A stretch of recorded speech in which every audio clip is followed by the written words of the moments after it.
great to be able to have a panel where the people that you really want to sit down and talk to and find out what they're up to are going to be, and that's absolutely what this panel is going to be.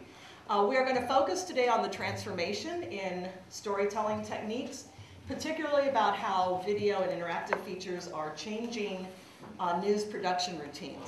What is air guitar? Air guitar is a competition that allows people who always wanted to be a rock star but never knew how to play guitar, but maybe always rocked out to Van Halen in the car. It brings a whole nother element, a whole nother layer of storytelling to the bigger package. I'm not saying that this is a standalone news story. This has to work with the other parts, the print version and the stuff that we have online. So I think it just adds a lot more to the whole storytelling package. And I think one of the things that we at the Statesman should probably focus on a little bit more is not looking at this as additional content. Sometimes we look at this as additional content. If there's a tease in the paper, it might sometimes say, if you want more information or additional information, go to the Statesman. What we should go to statesman.com. I think what we should be saying is for the full story, for the full package, so that people think if we don't go to the website, we're missing something, instead of thinking, well, let's go to the website and get something extra. It's not something extra, it's the complete package. I think that's the A train.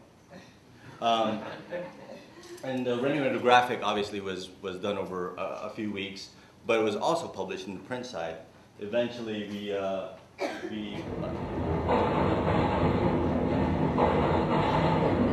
like what happens when you're actually on a real platform, actually. You sort of pause your conversation. And we asked Sean Carter, who is our Flash journalist, to kind of integrate this and how to present this in a much more sort of interactive form on the web. Logo turns into the homepage, and I wanted a homepage that was what I call tactile and a little bit mysterious. I didn't want it to necessarily be something that you understood right away. I wanted it to be something that you explored. And so we're trying to combine media elements to tell stories. For example, if you touch a project, you get a headline attribution. This is Bloodline in the middle, which is a mix of still and video. I am having HIV in my body. Sometimes I think of my child.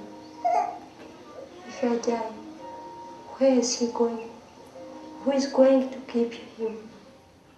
So you get the idea. That's just the little promo for the story. So RSS, really simple syndication, is critical for us. It drives 35% of our traffic. How do people find out about us? How do they stick with us? RSS is critical for that.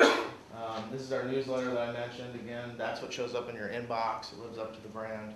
We have a presence on MySpace. Go where the audience is, right? Anyone who's tried to build a MySpace page knows that that's not typical. It's probably the worst production tool set out there, but that's where the audience is, so we're going to go there.